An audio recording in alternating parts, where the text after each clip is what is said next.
네, 자 여러분들의 투자 DNA를 조금 더 깨트려보는 순서죠. 차이나 투자 인사이트 순서입니다. 자 오늘의 주제는요, 바로 미국의 기술적 급락을 불러온 K2 쇼크에 대한 이야기를 나눠보도록 하겠습니다. K2 아웃도어 브랜드 아니죠? 네, 맞아요. 방사포 관련된 네. 거 아니고요. K2가 이제 지난주에 저희가 네. 특집하면서 잠깐 언급을 해주셨는데 중국의 AI 스타트업 문샷 AI가 개발한 네. 이제 인공지능이잖아요. 네. K2 정확히 말씀을 드리면 키미 K2 싱킹이더라고요. 네, 맞습니다. 이게 최근에 좀 일파만파 여파를 좀 불러오고 있다고 네. 하던데 정확히 뭔지부터 알려주시죠. 그러니까 실제로 11월 7일자 기준으로 이제 문샷 AI에서 이제 스타트업입니다. 스타트업에서 키미 AI K2 죄송합니다. 키미 K2 띵킹을 K2가 먼저군요. 가 나오면서 현재 네. 지금 시장에 대해서 이제 지금 많은 소프트웨어 전문가들도 이 키미 K2를 지금 현재 사용하고 있어가지고 저게 회사 로고. 네, 이 부분에 대해서 좀 네. 우리가 좀 주목할 부분이 있을 것 같아서 제가 좀 가져왔습니다. 네. 자, 우리가 한번 떠올려 보게 된다라면은 저는 이번 주랑 이제 다음 주 계속적으로 봤었을 때 딥시크 쇼크에 이어서 K2 쇼크, 다른 말로 하자면은 이제 QN 패닉으로 시장 자체가 좀 많이 이야기가 나오면서 중국 시장과 미국 시장의 기술주의 움직임들이 상이할 것으로 좀 생각을 하고 있는데요. 지금 현재 K2 쇼크 같은 경우에는 우리가 이렇게 생각해 볼 필요가 있습니다. 과거에 딥시크 쇼크라고 했었을 때는 실제로 당시 챗GPT 같은 경우에는 굉장히 고성능의 GPU 그리고 고성능의 HBM을 가지고 비싼 돈 들여가지고 만들었던 AI가 세상에 공개됐다 보니까 사람들이 놀랐습니다. 네, 챗GPT가. 그렇죠. 그리고 예. 그 당시 때 시장의 생각은 이렇게 고성능의 HBM, 고성능의 GPU는 미국밖에 할 수 없을 것이야 라고 생각을 하면서 네. 미국이 AI 시장에 독점적인 지위를 가질 것이다 라고 생각했던 게 실제로 과거 딥시크 쇼크 전이었습니다. 근데 딥시크가 나왔던 게 충격이었던 게 뭐였냐면은 결국에는 저렴한 GPU를 가지고라도 그리고 굳이 많은 양의 HBM이 아니더라도 AI를 만들 수 있더라라고 했던 게 딥시크 쇼크였다라면은 근데 여기서도 우리가 생각해 볼 만한 게 이 챗GPT 같은 경우랑 딥시크랑 비교했었을 때 딥시크가 GPT를 이겼다라고 표현하지 않습니다. 딥시크와 챗GPT가 비슷비슷하거나 약간 밑에 있다라고 표현을 하거든요. 딥시크가 밑에 그렇죠. 있다고요? 딥시크가 밑에 있다. 예. 근데 이제 이번 K2 쇼크 그리고 QN 패닉에 대해서 이야기를 드리자면은 이번에는 중국의 LMM이 저가 형태, 그러니까 따지고 보면 이런 겁니다. 제가 이거 방송에서도 이전 표현했지만 네. 실제로 이제 조각상을 만드는 데 있어가지고 지점토로 네. 조각상을 만드는데 그게 지금 예술적 가치가 굉장히 높은 겁니다. 미국은 금덩어리로 만들어가지고 조각상을 했다라면은 네.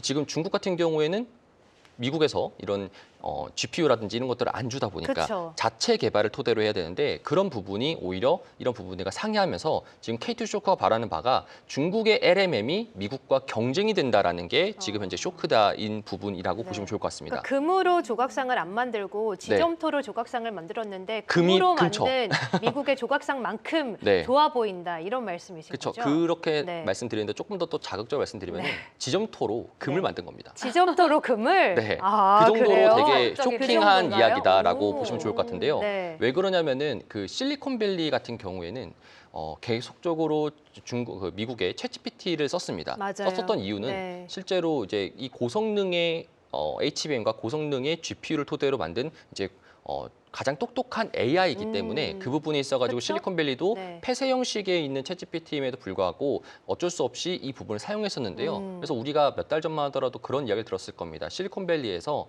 실제로 많은 사람들이 이 AI가 신기하긴 하지만 돈을 못 벌고 있다라는 말들이 수익성 들려왔었거든요. 논란이 있었죠. 그렇죠. 근데 이제 네. 이번에 왜 실리콘밸리에서 중국의 AI를 택하는지를 예. 우리가 최근에 들어서 많이 들어보게 되는데 왜 택하냐면은 중국의 AI들은 오픈 소스입니다. 그러니까 오픈 소스랑 그러니까 개방이 폐쇄형, 되어 있는 그렇죠. 거죠? 오픈 소스랑 폐쇄형에 대한 차이점을 우리가 명확하게 둘 필요가 있을 것 같은데 폐쇄형 같은 경우에는 이 챗GPT를 변형해서 바꿀 수가 없습니다.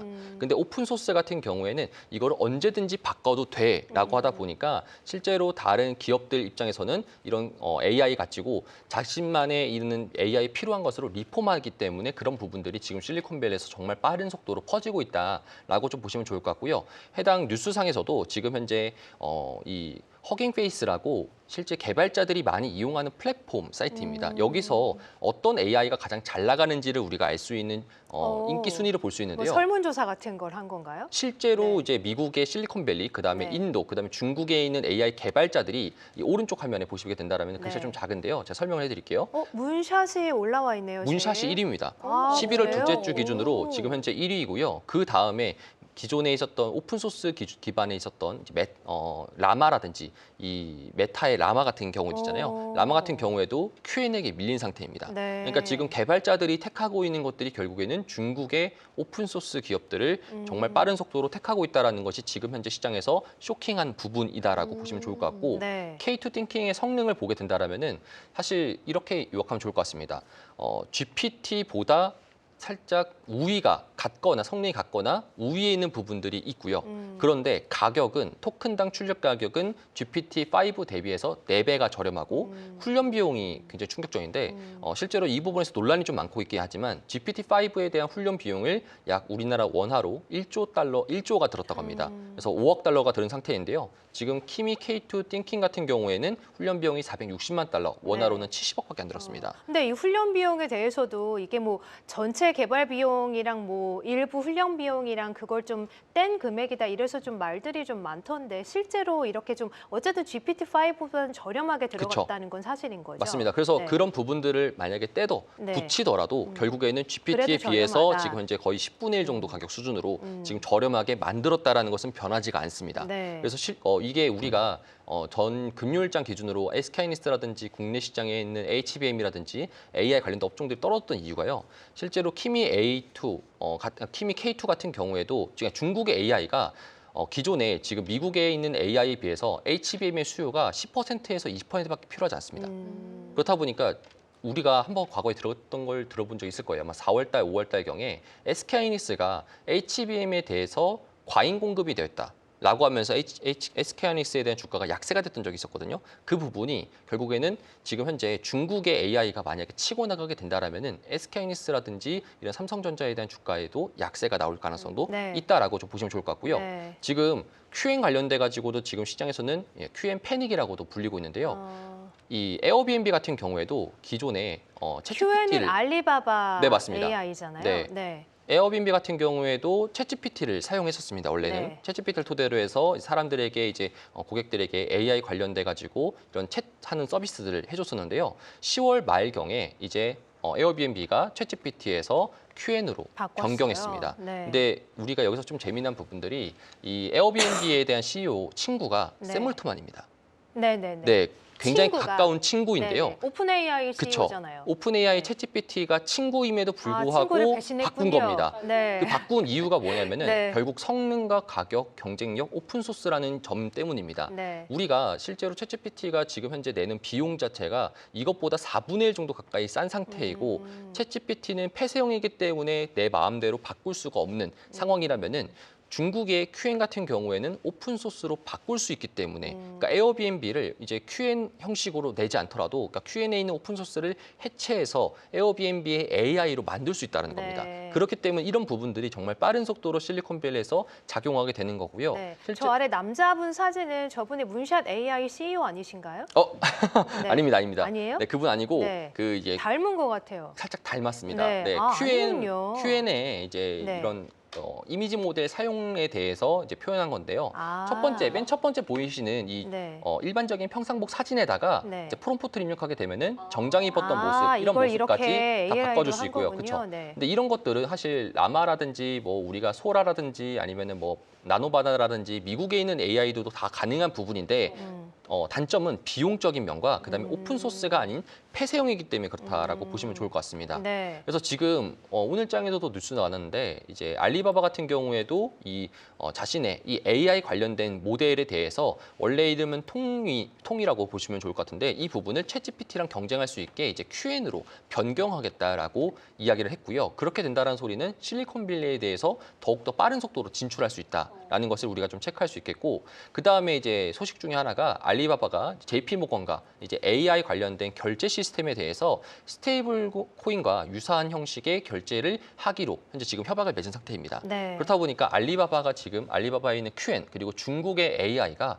미국의 실리콘밸리에 정말 빠른 속도로 침투할 가능성이 있기 때문에 이 부분은 우리가 좀 생각하면 좋을 것 같고요. 그다음에 전일 금요일장 기준으로 속보 자체가 뭐였냐면은 랴오민 부총리라고 해서 중국의 재정부 부부장이라고 보시면 좋을 것 같은데 네. 이분이 시티그룹에 있는 그 애널리스트 분과 이야기를 하면서 수석 이코노미스트 분과 이야기를 하면서 향후에 시티그룹과 이제 중국의 이제 협약 자체가 이어질 것이다라는 식의 이야기를 했습니다. 네. 결국에는 이제 미국과 중국이 서로 간에 이런 경제 협약들까지도 있게 된다라면은 알리바바에 대한 해외 진출 그리고 중국의 테크 기업들이 미국의 해외 진출에 대해서 더욱더 가속화될 가능성이 있을 것 같다. 그럴 수밖에 없을 것 같아요. 지금 약간 이게 두 가지를 같이 말씀해 주셔서 약간 좀 헷갈리는데 네. 지금 말씀하신 K2는 문샷 AI에서 이제 개발한 키미 네. K2 싱킹이라는 AI 모델이고 말씀하신 알리바바의 AI 모델은 QN이라는 거잖아요. 네. 그래서 지금 뭐 채팅창에서도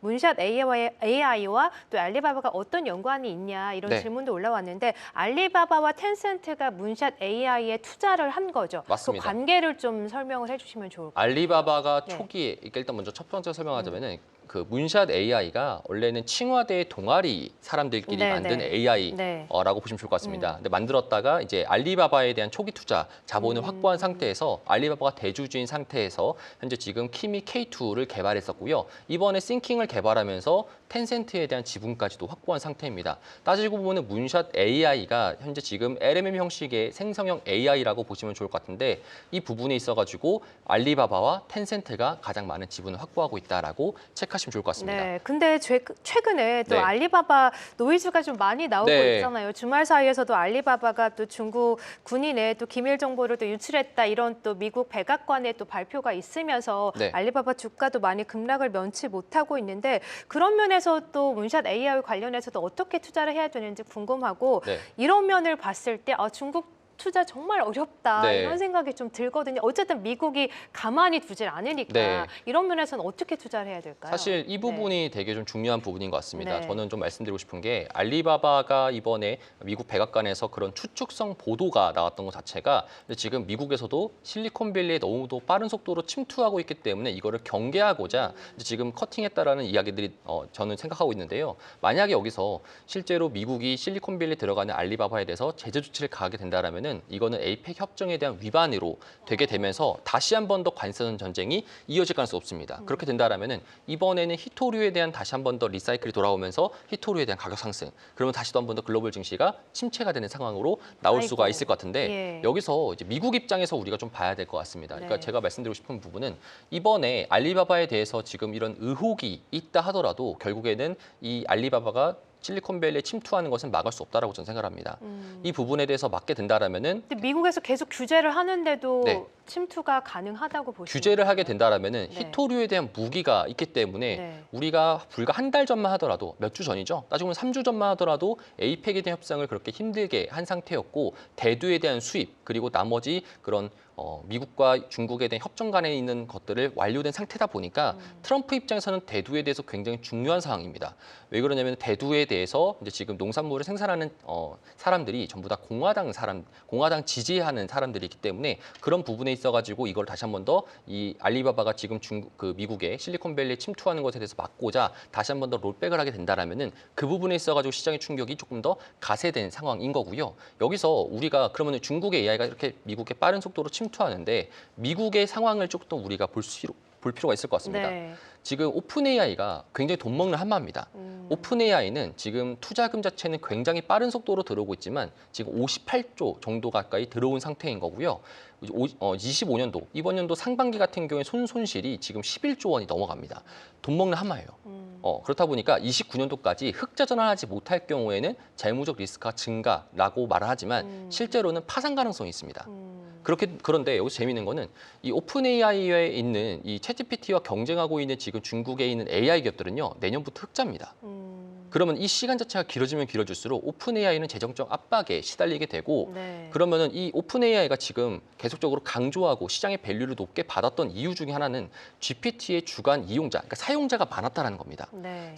지금 당장에는 돈은 보이지 못하지만 사용자가 8억 명, 주간 기준 8억 명 이상이지만 지금 유료 구독자도 2천만 명이고 근데 여기서 실제로 돈 벌 수 있는 방법이 있을까? 이게 지금 시장의 생각인 거고 그럼 알리바바나 딥시크 같은 중국 AI 기업들은 어떻게 돈을 벌고 있는 거죠? 비용적인 부분이 네. 싸지 않습니까? 뭐 그러니까 전력 면에서 그쵸. 말씀하시는 전력면 같은 거예요? 경우에 나라 네. 그 국가에서 지원받게 그쵸. 되고 그다음에 네. 고성능 GPU라든지 고성능 HBM 그러니까 생산 단가 비용 자체가 저렴하기 때문에 오픈 AI 수익성 비해서. 자체가 굉장히 빠른 속도로 그래요? 차올 수밖에 없습니다. 네. 그렇기 때문에 오픈 AI가 이번에 저도 말씀드리고 싶은 거는 지금 2,000조 가까이 든 상태에서 비용을 지출하면서 이 미국의 AI를 이끌고 있는데 지금 중국에 있는 키미 K2 AI 혹은 그 이후에 나올 AI들은 전부 다 70억 원대, 100억 원대 미만으로 출시가 될 겁니다. 네. 근데 그 성능이 GPT보다 같거나 높다라면은 여기서부터 문제가 생기는 것은 누가 오픈 AI를 쓰겠냐라는 겁니다. 많은 네. 기업들이. 그럴 수 그렇다 있겠네요. 보니까 예. 실제로 여러분들도 뉴스 찾아보게 된다라면은 최근 들어서 우리가 과거에는 이 지브리를 쓴다라면서 GPT를 많이 사용했었지만 그 이후에는 GPT를 쓰지 않지 않습니까?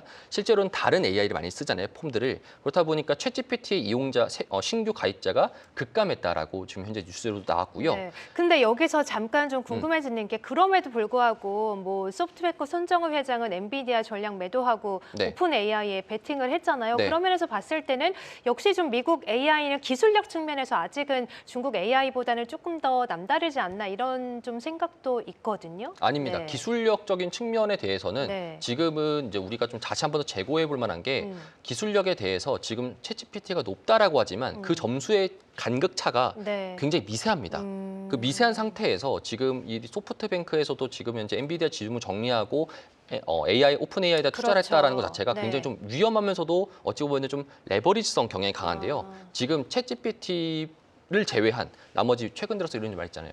그 AI 버블이 네. 아니다라는 이야기들의 아니라고요? 측면에서 봤었을 때는 네. 이제 엔비디아 같은 경우에 실적이 잘 나오지 않냐라고서 이야기하다 보니까 지금의 이 AI 버블은 아니다라고 이야기를 하고 있는데 이 AI 버블이 아닐 수 있는 게 지금 현재 자료를 AI 보게 되면 버블이 아니다. 그렇죠. 예. 그러니까 AI 버블 아닌 사람들의 측면에서는 실적이 나오고 있으니까 그 부분에 대해서 지금 현재 AI가 버블이 아니다. 과거의 닷컴 버블과 다르다라는 식의 이야기를 하고 있는데요. 지금은 오픈 AI의 생태계가 너무나도 많은 전반이 좀 깔려 있습니다. 그렇다 보니까 오픈 AI가 중국에 대한 AI와 초격차를 못 내는 순간 거기서부터 많은 문제들이 발생하게 되는데 이게 결국에는 마이클 버리가 말하고 있는 이런 회계 관련된 문제들이 여기서부터 나오는 겁니다. 네. 그렇다 보니까 이 부분에 대해서 지금 오라클이고 엔비디아고 코어웨이브, 마이크로소프트, 브로드컴 전반적으로 미국 AI 기업들. 그렇죠. 예. SK 하이닉스도 마찬가지입니다. 네. 다 껴 있습니다 여기. 네. 그렇다 보니까 오픈 AI가 지금 기술 격차를 내지 못하고 지금 중국에 있는 AI들이 실리콘밸리 점유율이 높아가는 것을 막지 못한다라면은 여기서부터는 큰일 날 가능성이 상당히 높습니다. 그래요. 그렇죠. 네, 그러면 지금 관점에서 저희는 그럼 어떻게 투자 포인트를 잡아야 되고 지금 말씀하신 키미나 뭐 네. QN 같은 알리바바나 문샷 AI는 아직 상장이 안 됐으니까 네. 어떤 기업에 투자를 해야 되는지 투자 포인트를 어떻게 잡아야 되는 걸까요? 그래서 저는 그래서 네. 지금의 시장의 변화에 대해서 말씀드리면은 당장에는 지금 뭐 오늘 같은 경우를 말씀드린 게 아닙니다. 앞으로의 상황을 좀 말씀드리게 된다라면은 과거 딥시크 쇼크 때처럼 비슷하게 K2 쇼크, 뭐 QN 패닉처럼 중국에 대한 테크들이 강세가 되고 미국에 대한 테크들이 하방을 하게 되는 포지션들이 열려질 것이다라고 생각을 합니다. 그래요. 그 지금의 시장의 내러티브라든지 시장의 센티멘털 자체가 미국에 대한 AI들의 급격한 롱이 있습니다. 네. 그게 결국에는 CTA 포지션들이 강한 건데요. 추세추종 펀드들이 정말로 많기 때문에 네. 시장이 상승했었을 때 기준으로 계속적으로 저가 매수 형태의 매집하는 형태의 포지션들이 많았기 때문에 네. 지금의 지금의 미국 시장이 이어질 수 있는 건데 이 부분들이 굉장히 리스크에 처질 수밖에 없습니다. 지금 이대로 가게 된다라면은 그렇다 보니까 과거 딥시크 쇼크 때 보게 된다라면은 M7 종목들의 평균 하락률이 16%에서 18% 정도 하락을 했고요. 이 딥시크 쇼크가 이번 해 1월 말씀하시는 그렇죠. 거죠? 우리가 설날 네. 때였죠. 1월 설날 말 때. 그리고 2월 트럼프 달. 취임했을 때. 그쵸, 네. 그쵸, 맞습니다. 그래서 그 시기 때 기준으로 딥시크 쇼크가 일어나면서 노란 색깔이 항생 차트고요. 빨간 색깔이 나스닥 선물 차트라고 네. 보시면 좋을 것 같은데요. 이 둘이 벌어졌던 시기가 바로 이 우리가 설날 시장부터 이제 1분기까지 있었고요. 네. 그렇다 보니까 그 당시 때 M7들의 평균 주가 하락률이 16%에서 18%, AI 인프라 관련주 같은 경우에는 20% 이상.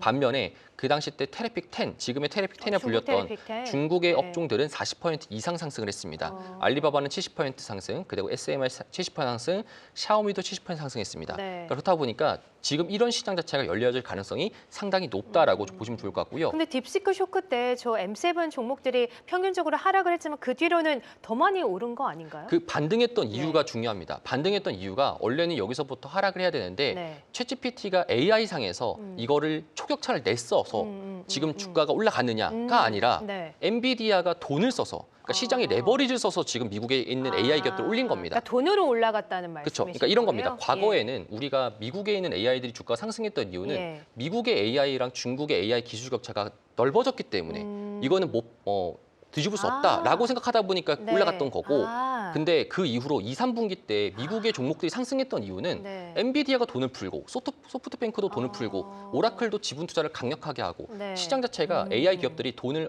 무지막지하게 풀면서 네. 회사채를 발행하고 그러면서 지금 주가를 올린 상태입니다. 네, 네. 그렇다 보니까 무슨 이번에 말인지 알겠어요. 쇼크가 나오게 된다라면은 네. 기술 격차가 따라잡혔다라는 시장의 센티멘탈들이 바뀌어지는 순간 CTA 포지션들, 추세 추종 포지션들이 여기서부터 지금 현재 해지를 걸어야 되는데 네. 해지를 걸지 못하다 보니까 시장 자체가 이 풋옵션에 대한 매수 자체가 되게 유효할 수밖에 없습니다. 네. 그렇다 보니까 시장이 급등락이 반복이 되는데 네. 여기서부터 이제는 시장의 흐름들이 바뀌어질 수 있는 변곡점이 생길 수 있다. 표 다시 볼까요? 라고 네. 말씀드릴 수 있겠습니다. 네. 그렇기 때문에 여기서 그럼 중요한 거는 시장에 이런 시장의 실물 경제들이 좀 위험한 상태라면은 그러니까 AI 생태계가 살짝 좀 위험한 상태라면은 여기서부터는 이제 정부의 지원 자체가 필요하지 않습니까? 네네. 그러니까 매크로적인 부분이 필요합니다. 근데 매크로에서 제가 이전에도 한번 이야기 드렸지만 연준과 인민은행의 방향성이 지금 바뀌어지고 있어요. 지금 인민은행은 인민은행은 부양책을 쓰려고 그쵸. 하죠. 인민은행은 이번에 부양책을 쓴다라고 표현했습니다. 제가 여러분들한테 말씀드렸지만 이 빨간 색깔은 인민은행에 대한 자산이라고 보시면 좋을 것 같고요. 흰색 선은 이제 연준에 대한 자산이라고 생각하시면 좋을 것 같습니다. 연준의 자산은 22년도부터 지금까지 양적 긴축을 하면서 돈에 대한 자산에 대한 비중을 줄인 상태고요. 지금은 연준과 인민은행의 자산 비중이 똑같습니다. 인민은행은 지금 이번 3분기 통화정책 집행 보고서에서 기존에 온건하고 신중하게 돈을 풀겠다라는 부분에서 적절히 완화된으로 돈을 풀겠다고 선언했습니다. 그리고 물가 안정을 꾀한다라는 워딩에서 물가를 합리적인 반등을 촉진하겠다. 디플레이션을 없애겠다라는 것이 지금 현재 중국에 있는 인민은행의 방향성이라고 보시면 좋을 것 같고요. 네. 근데 과거와 같이 고속 성장을 하는 형식으로 돈을 전반적으로 부동산이라든지 내수에다가 뿌리는 것이 아니라 AI만 뿌리겠다라고 집약적으로 뿌리겠다라고 선언을 했는데 그러면은 이렇게 대규모 부양책이 아니라 집약적으로 15차 5개년 AI 플러스 정책에 맞는 식의 이런 돈을 뿌리게 된다라면은 네. 중국에 있는 기업들은 더욱더 비용 절감을 하게 될 것이고 그러면은 미국에 있는 기업들은 비용적인 부분들이 더욱더 가시화가 되게 된다라면은 네. 여기서부터는 시장의 생각들이 하고 되겠죠. 자, 그러니까, 그러면은 네. 네. 네, 그러니까 정리가 네. 확실히 좀 된 것 같아요. 네. 예전에 미국 이제 기술주들이 오른 거는 정말 미국과 중국의 기술력의 차이가 있어서 올랐는데 네. 최근에 올랐던 거는 미국 기술주들이 올랐던 이유는 이 자본의 힘으로 올랐고 그쵸. 지금 AI 생태계 논란이 있는 와중에는 정부의 정책이 중요하고 그 정책을 받는 종목들이 오를 수밖에 없는 게 그게 중국 기술주다 이런 네, 말씀이시잖아요. 그러면 어떤 종목에 투자를 해야 되는지 다 있는 뭐 ETF를 투자해야 되는지 이 부분도 좀 알려주셔야 될 것 같아요. 혹시 그 전에 한 가지만 제가 네, 마지막으로 네, 좀 말씀하시죠. 말씀드리면은 네. 그러니까 중국의 인민은행은 지금 돈을 풀겠다라고 가고 있습니다. 그럼 여기서부터 연준의 방향성이 중요합니다. 그러니까 미국도 돈을 풀게 된다라면은 마찬가지로 미국과 중국에 있는 AI 업종들이 상승할 수 있어요. 다 같이 행복해지는 시장이 나올 수 있습니다. SK하이닉스도 100만 원 가고 다 같이 행복해지는 시장이 나오게 되는데 여기서 고민은 지금 연준도 양적 완화를 해야 된다는 필요성이 시장에서 나오고 있지만 과거 아서번지의 실수라고 1970년도부터 78년도 때 당시 연준의 의장이었던 아서번지라는 사람이 있습니다. 이분이 이제 닉슨 대통령의 재선을 위해서 인플레이션이 회복되지 않은 상태에서 무리하게 정치적 압박으로 금리를 인하를 했다가 그다음부터 미국은 잃어버린 10년이 됐습니다. 증시가 30% 이상 하락을 했던 적이 이때였고요. 네. 그러면서 물가가 너무나도 상승하다 보니까 당시 아서번지 다음에 폴 볼커 라는 연준 의장이 나와서 네. 미국의 금리를 20%까지 띄우면서 그 다음에 물가를 잡았던 사례가 있었거든요. 예. 그러니까 시장의 지금 생각은 이 물가에 대해서 방향성이 확실하게 잡혀져 있는지 안 잡혀 있는지 모르는 상태에서 12월에 금리 인하를 하게 될 경우에는 시장은 이런 생각을 할 수밖에 없습니다. 그런데 지금 이 시장에서 이런 잠깐 좀 재미난 이야기인데 네. 이 닉슨 대통령을 재선에 위해서 지금 아서번지가 금리 인하를 단행했잖아요. 네네, 그렇죠. 근데 닉슨 대통령과 트럼프랑은 펜팔 친구 사이예요. 펜팔이요? 네, 오. 11년 지기 펜팔 친구입니다. 아, 그러니까 되게 이 아니 닉슨- 나이 차이가 엄청 많이 나는 거 그쵸. 아니에요? 과거 네. 트럼프 대통령이 36살 때 이제 닉슨 대통령이 69세였는데요. 트럼프가 11년지기 펜팔 친구라고 말하면서 실제로 닉슨 대통령에 있는 정책들을 굉장히 유사하게 따라하고 있습니다. 네. 관세 같은 경우에도 닉슨 대통령에 있는 정책들을 가져와서 하고 네. 있는데요. 이런 부분들이 지금 현재 시장에서는 이거 과거에 우리가 경험했던 부분인 것 같은데 라고 하게 돼 있고 최근에 골드만삭스도 향후 미국의 주식이 10년 동안 신국에 비해서 밀린다라는 표현이 네. 결국에는 이런 부분들과 유사하기 때문에 근데 지금 12월 금리 인하설 약간 좀 그 뭐랄까요? 약간 가능성이 좀 떨어졌다는 얘기 나오고 있지 않나요? 저는 12월에 네. 금리 동결할 것 같습니다. 어. 11월에 금리 동결하는 게 네. 나을 것 같고요. 만약 인하하게 되면은 그때부터는 시장이 앞서간다라고 생각을 하고요. 그때부터는 만약에 물가가 올라가는 순간부터는 미국 시장에 대한 숏포지션을 구축하는 게 지금 내년부터 봐야 될 것 같습니다. 아, 그러니까 물가가 그래요? 뛰지 오. 이게 뛴지 안 뛴지를 확인하지 않은 상태에서 지금 시장이 경기가 약해졌다, 노동 지표가 약해졌다 해서 금리를 인하하게 되는 순간에 네. 70년대와 굉장히 유사한 상황이 생기게 되다 보니까 네네. 그런 부분들이 만약에 이루어지게 된다라면은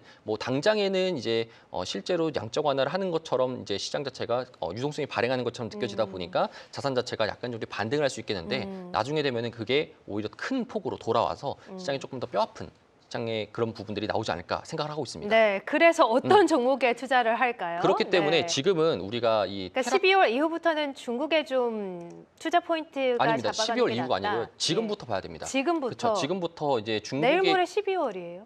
네, 네. 2주 남았죠. 네. 네네. 지금부터 사실 저는 네. FOMC 전까지 지금 미국에 있는 테크 종목들보다는 지금 중국에 있는 테크 종목들에 대해서 대대적인 롱 포지션을 구축하셔야 된다 생각을 하고요. 네. 오히려 알리바바라든지 그리고 샤오미 그리고 시가총액이 높은 기업들에 대한 테크 종목들을 텐센트 이런 테리픽한 종목들을 종목들. 그렇죠. 그런 예. 종목들을 지금 현재 포트폴리오에 편입하는 것이 네. 좋다라고 생각합니다. 네. 조금 조심스러운 게 알리바바 같은 경우에는 오늘 시티에서는 목표가를 좀 그렇죠. 변동은 목표가를 조금 얘기는 하진 않았지만 일단은 조정이 왔을 때는 비중 확대를 맞아요. 하라는 얘기는 네. 있었는데 샤오미 같은 경우에는 오히려 목표가를 하향을 한다든지 네. 매수 의견을 좀 변경하는 게 있었어요. 그래도 샤오미와 이 알리바바를 좀 좋게 보시는 건가요? 맞습니다. 그러니까 샤오미 알리바바가 원픽이냐가 아니라요. 네. 그렇게 그뿐만 아니라 텐센트라든지 다른 중국에 있는 테라픽 10에 포함되어 있는 AI 종목도 있잖아요. 그런 종목들에 대해서는 대대적인 롱 포지션을 구축해야 된다라고 말씀을 드리는 거라서 실제로 뭐 종목마다 상이할 수 있겠지만 그러면 샤오미는 지금 현재 부족하다 보니까 안 좋지 않나요?라고 할 수 있는데 네. 이번 주에 샤오미가 실적 발표입니다. 내일 기준으로 내일 발표가 된다라면은 그때부터 다시 한 번 더 목표가에 대한 수정 사항이 생길 것으로 추측이 되어지고요. 네. 그렇다 보니까 중국에 대한 AI 기업들이 지금 현재 다시 한 번 더 반등할 수 있는 시기가 이제부터 도래하지 않을까라고 생각하고 있습니다. 네, 그럼 이런 AI 생태계 안에서 중국과 미국 간의 싸움이 계속되는 가운데 그럼에도 중국에 조금 더 우위를 점할 거라면 그 안에서 이 생태계 안에 있는 우리나라 기업들은 어떤 투자 포인트 잡아가야 되나요? 만약에 중국에 있는 AI 기업들이 실리콘밸리의 침투율이 더욱더 많아지게 되고 네. 그다음에 만약에 최악의 경우에서 우리에게는 약간 위기이기도 하고 기회이기도 하지 않나요? 그렇죠. 만약에 네. 최악의 경우에서 챗GPT가 초격차를 못 낸 상태라면은 네. SK하이닉스의 주가는 올해 기준으로는 고점이겠죠. 거기가 당분간 고점이겠죠. 챗GPT가 삼성전도 이기지 마찬가지고요. 못한다면 그렇죠. 네. 그러니까 챗GPT가 격차를 벌려줘야 됩니다. 챗GPT가 초격차를 벌리면서 올라가줘야지 그거에 대한 수요 부분들이 그렇죠. HBM이 더 필요하게 될 것이고 맞아요. 그렇다 보면은 HBM의 수요 자체가 높아지다 보니까 네. 하이닉스라든지 우리나라에 있는 반도체 기업들이 상승하게 되겠지만 그렇죠. 만약에 그러지 못하고 중국의 AI 침투율이 높아지게 된다라면은 반도체 기업들은 지금 현재 주가 자체가 현재 상태에서 더욱더 상승하는 레벨 자체가 낮아지게 되고 반대로 일본과 지금 중국 간의 관계 속에서 내수주들이 좋아지는 상황이 생기다 보니까 지금 우리나라 같은 경우에는 코스피는 레벨은 4천까지 올라왔지만 네. 삼성전자랑 SK하이닉스만 올려줬기 때문에 네. 나머지 밑에 단에 있는 내수 종목들은 지금부터 반등할 수 있는 기회가 나오지 않을까라고 네. 저는 생각하고 있습니다. 아, 그러니까 챗GPT가 이제 중국의 이런 AI 기술 기업들을 따라잡지 못하게 더 올라간다면 우리나라 네. 삼성전자나 SK하이닉스 같은 수요가 더 많아지니까 네. 더 올라갈 레벨이 있겠지만 그러지 못하고 중국이 반도체 자립에 더 속도를 내게 된다면 오히려 우리나라에서는 내수주 위주로 보는 게 낫겠다 네. 이런 말씀이시군요. 맞습니다. 알겠습니다. 오늘 확실히 좀 정리를 해주신 것 같아요. 연말 그리고 연초까지 우리나라 그리고 중국 또 미국에서 어떤 기업에 어떤 식으로 투자를 해야 되는지 아주 현명하게 말씀을 해주신 것 같습니다.